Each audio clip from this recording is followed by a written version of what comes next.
நான் மட்டும்தான் சொல்லுங்கிறேன், உனக்கு என்ன விருப்பம்னு எப்போனா கேட்டியா? அப்படி கேட்டால் உனக்கு உன் விருப்பத்தில் நீ வாழ்ந்தா பிறவி முடிஞ்சிடும், மீண்டும் பிறக்க மாட்டேன். உனக்கு தெரியுது இப்போது என்னான்ட்டு, தேர்ந்தெடுக்கிற உரிமை எனக்கு இருக்குது, எந்த நூலோ மேதமோ மட்டையோ மயிரோ எனக்கு என்ன இல்லை, பெரிய விஷயம் இல்லை. எனக்கு ஒரு மொழி தேவைப்படுது, அதனால் மொழி சொல்லி கொடுத்தானுங்க. தீர விசாரிப்பதெல்லாம் நம்ம ஏற்கனவே பேசணும், அதெல்லாம் எந்த நீ அது மாதிரி புரிஞ்சிச்சின்னா ஜென்மமும் நம்ம இஷ்டத்துக்கு எடுத்துக்கலாம். அப்பா பிள்ளையாகவும் வரலாம், மாமா மச்சாவும் வரலாம், பணக்காரனாகவும் வரலாம், ஏழையாகவும் வரலாம்.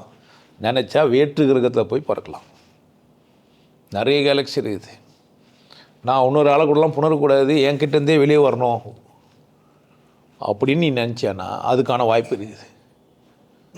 ஏதோ ஒரு கிரகத்தில் போய் பிறந்துட்டு பிள்ளை நீயே பெற்றுப்ப, புணர்த்து இருக்காது. ரெட்டை உறுப்போட பிறக்க முடியும். நானே நானும் பெண்ணாக இருக்கணும், மூணாவது ஆள் எனக்கு வானா நினைக்கலாம். உரிமை இருக்குதுன்னு தெரிஞ்சால் தானே முதல்ல. அப்போ எனக்கு விருப்ப தேர்வு இருக்குதுன்னு ஒருத்தன் வாழ்ந்தால் தான் இது சாத்தியம்.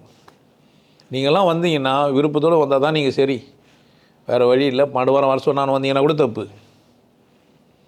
புரியுதா என்ன சொல்கிறேன்ட்டு? எப்போதும் யார் விருப்பத்தில் இருக்கணும், நீங்கள் இருக்கிறீங்களா? அதுதான் கேள்வி.